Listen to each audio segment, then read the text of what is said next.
ವಿನಂತಿಯನ್ನು ಮಾಡ್ಕೊಳ್ತಾ ಇದ್ದೇವೆ. ಇದೀಗ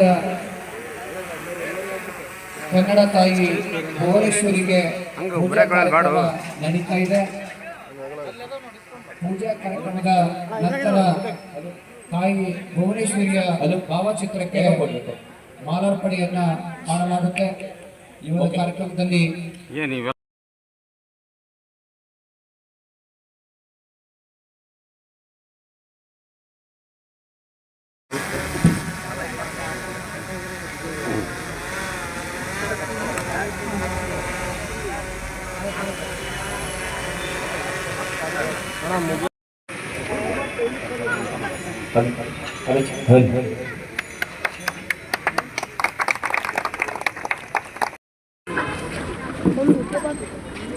ದಯಮಾಡಿ ಎಲ್ಲ ಗಣ್ಯರು ವೇದಿಕೆ ಮೇಲೆ ಬಂದು ಆಸೀನರಾಗಬೇಕು ಅಂತ ವಿನಂತಿಯನ್ನ ಮಾಡಿಕೊಳ್ತಾ ಇದ್ದೇವೆ.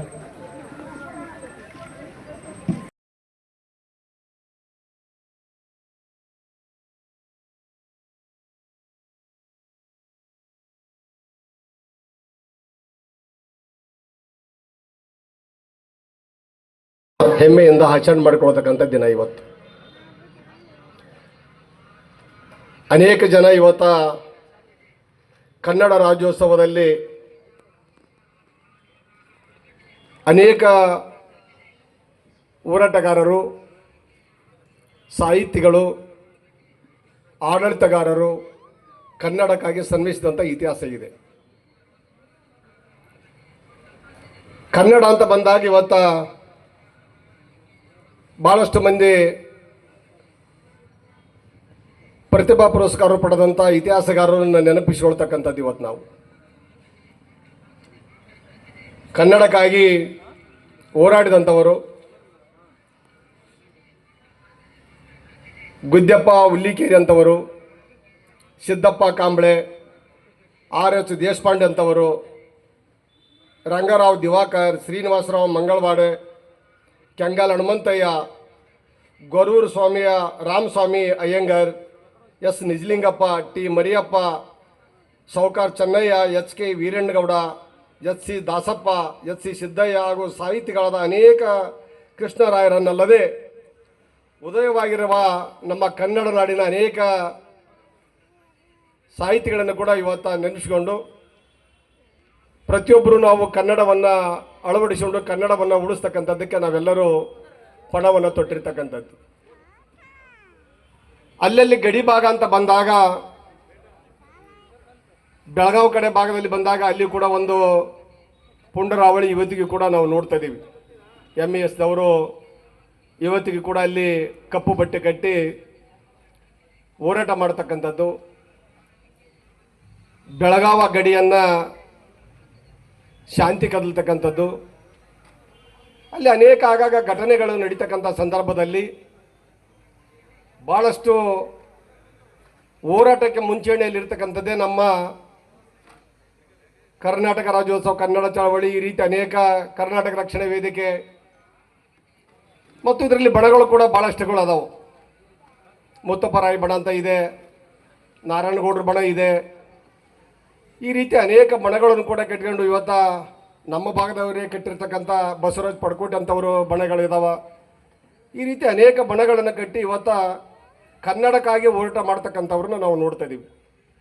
ಆದರೆ ಪ್ರತಿಯೊಬ್ಬರಿಗೂ ಅಭಿಮಾನ ಇದೆ. ಕನ್ನಡ ಅಂತ ಬಂದಾಗ ಪ್ರತಿಯೊಬ್ಬರಿಗೂ ಅಭಿಮಾನ ಹೆಂಗಿದೆ ಅಂದರೆ ಈ ಭೂಮಿ, ಈ ನೆಲ, ಈ ನೀರು, ಈ ಉಸಿರು, ಈ ಕನ್ನಡ ಉಸಿರು ಅಂತಕ್ಕಂಥದ್ದು ನಮ್ಮೆಲ್ಲರಲ್ಲಿ ನಮ್ಮ ಭಾವನೆಗಳಿರ್ತಕ್ಕಂಥದ್ದು.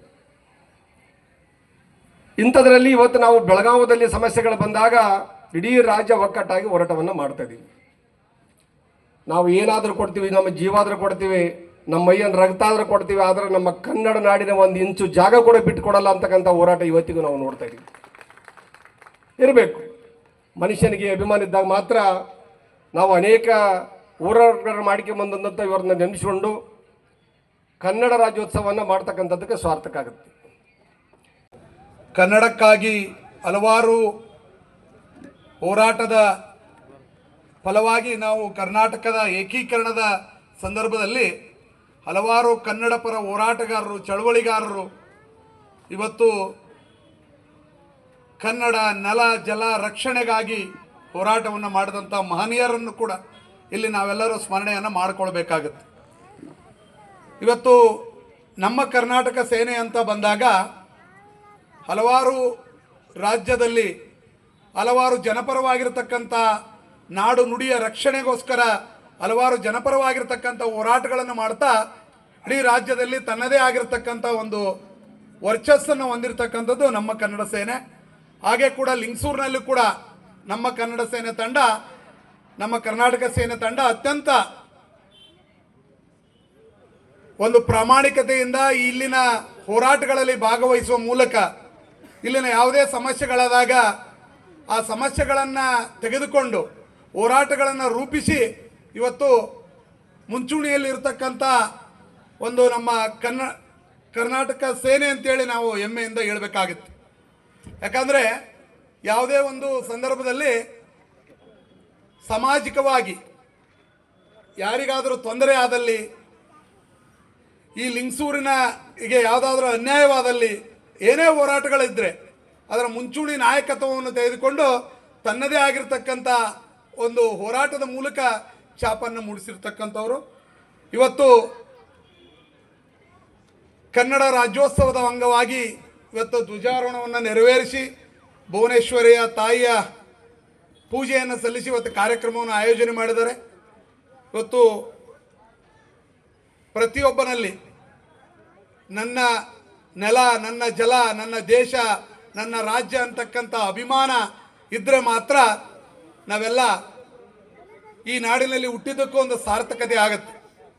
ಪ್ರತಿಯೊಬ್ಬರಿಗೆ ಇರಬೇಕು ದೇಶಾಭಿಮಾನ ಮತ್ತು ನಾಡಿನ ಅಭಿಮಾನ. ಇವು ಎರಡೂ ಇದ್ದಾಗ ಮಾತ್ರ ನಾವು ಜೀವನದಲ್ಲಿ ಏನಾದರೂ ಸಾಧನೆಯನ್ನು ಮಾಡಲಿಕ್ಕೆ ಸಾಧ್ಯ. ಆ ನಿಟ್ಟಿನಲ್ಲಿ ನಾವೆಲ್ಲರೂ ಕನ್ನಡಾಭಿಮಾನವನ್ನು ಬೆಳೆಸ್ಕೊಳ್ಳೋಣ, ಕನ್ನಡವನ್ನು ಉಳಿಸೋಣ ಅಂತಕ್ಕಂಥ ಮಾತನ್ನು ಹೇಳ್ತಾ ಈ ಸಂದರ್ಭದಲ್ಲಿ ನನಗೆ ಮಾತನಾಡಲು ಅವಕಾಶ ಮಾಡಿಕೊಟ್ಟಿರ್ತಕ್ಕಂಥ ವೇದಿಕೆ ಮೇಲಿರ್ತಕ್ಕಂಥ ಹಿರಿಯರಿಗೂ ನಮ್ಮ ಕರ್ನಾಟಕ ಸೇನೆಯ ಎಲ್ಲ ಪದಾಧಿಕಾರಿಗಳಿಗೂ ವಂದಿಸಿ